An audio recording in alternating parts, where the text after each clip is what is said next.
Wow. Hi. Hi. Hello. Faces we recognise. Nice to see you all. My name's Tinuke. I am... Chloe. And she's Chloe. We're the Double Act, the co-founders of 5 Times More.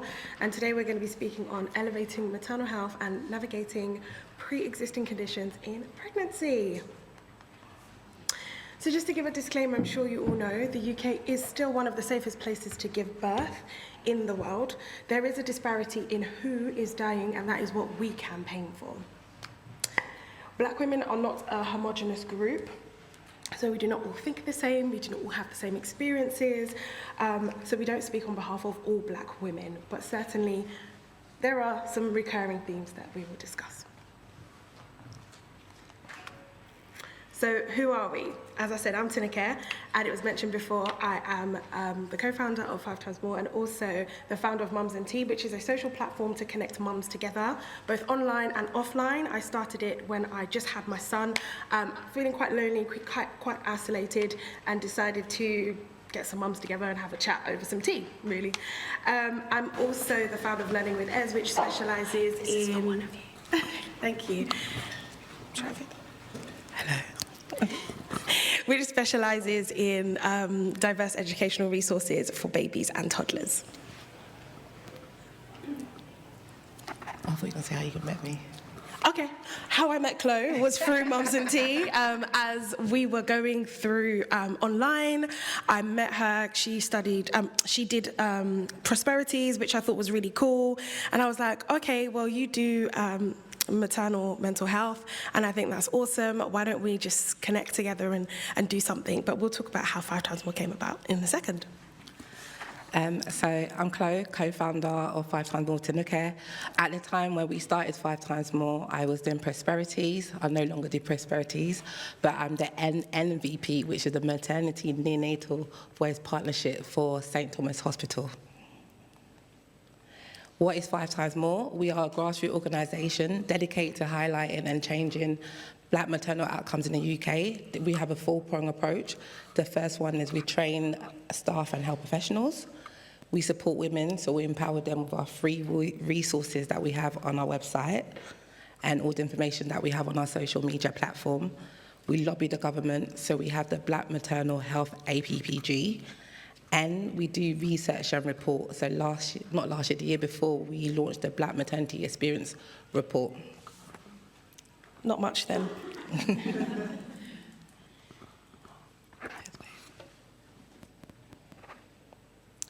Currently, 45% of pregnancies and 1/3 of births in England are unplanned.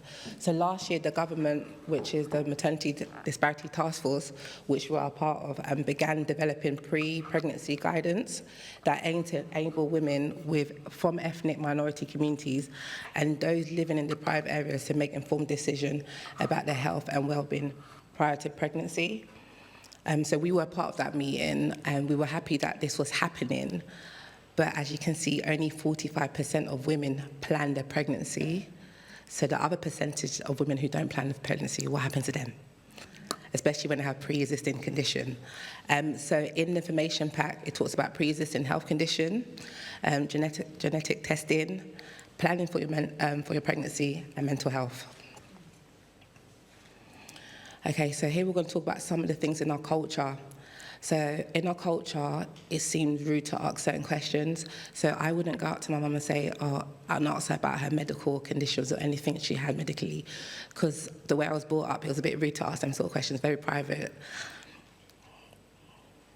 Sometimes there's no meaning or translation to what some of these conditions may be. So I remember when my mum going through menopause, she didn't know what it was. And she kept going back and forth to her GP, and her GP kept saying that she was fine, but she was menopausal. And because it started really early, they were like, no, it couldn't be menopause, so she really struggled for a while. And some of the other barriers that we have, a lot of our parents didn't have access to medical support because some of them were immigrants that were scared that if they were to go and access the support, they might be sent back or deported.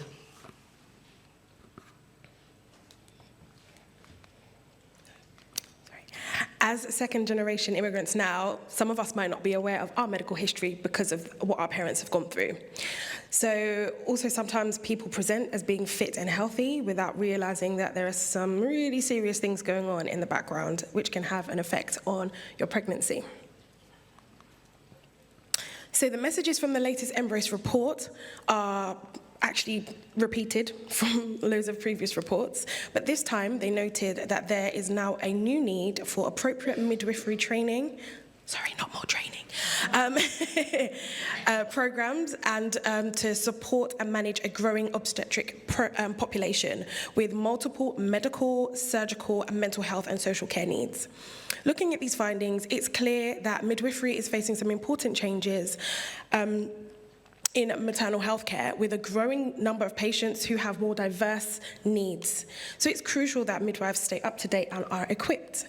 The key takeaway here is that midwives need ongoing education and support to adapt to these shifts. And it's not just about delivering babies, it's about being able to handle a wider range of issues. So I want to preface by giving a trigger warning. There will be talks of maternal death and difficult births in the next slides I'll be talking about. I want to take the time to highlight the cases of Delissa Parks and Nicole Thea.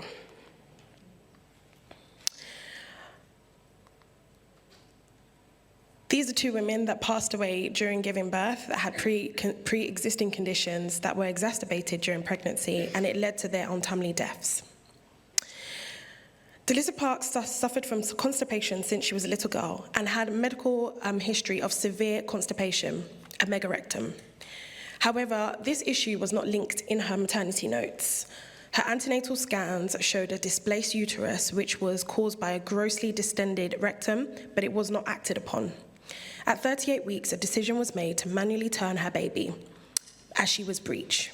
Delissa experienced a lot of pain and later that week went back to hospital in the early stages of labor. She complained about being constipated, but she was sent home with suppositories. She started bleeding and was in a lot of pain and decided to go back the next morning. She ended up having an emergency C-section, but there was a fecal mass in her colon, forcing her womb out of shape. Delissa suffered multiple heart attacks that day and died that night, and her daughter sustained brain injury, leaving her deaf, blind, and unable to walk. Nicole Thea was 8 months pregnant, and she collapsed at home and later died, with doctors unable to save her unborn son. Later, an inquest found that she died of a cardiac arrest caused by an undiagnosed heart condition, which was the same condition that her paternal grandmother died from in 1986. Before she died, Nicole described telling NHS staff that she was experiencing shortness of breath. She claimed that she felt like her baby was eating her from the inside out. She claimed she was told it was not an issue and it was normal to feel like this during pregnancy. The inquest also revealed that the issues of shortness of breath were not recorded in her medical notes. So in both stories, both women were not listened to. They were unaware of their family history, so genetic testing would have been very useful in Nicole's story. She was unaware of her grandma's condition, which was passed down to her.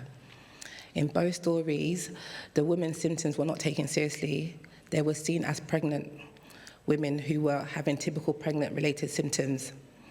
In the latest Embrace report, which came out in October 2013, one of the key 2023, sorry. One of the key messages was treat pregnant or recently pregnant and breastfeeding women the same as non-pregnant person, unless there is a very clear reason why you shouldn't. And I feel that if they were seen as pregnant, if they were seen as women that were not pregnant, maybe they might have been alive today.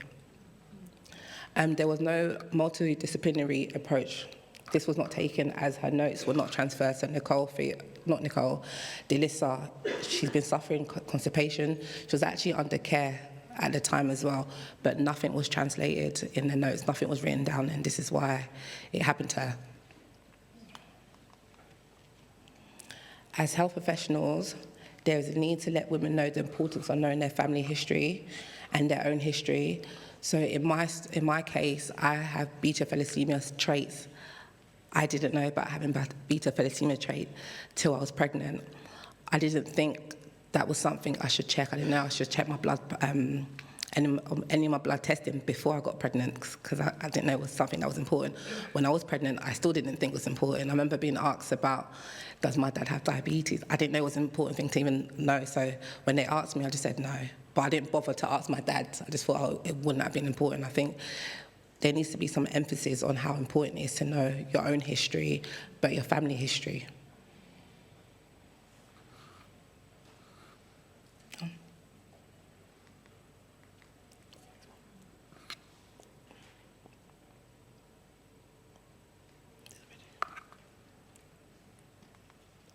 Sorry, we're having technical difficulties here. Like, what page?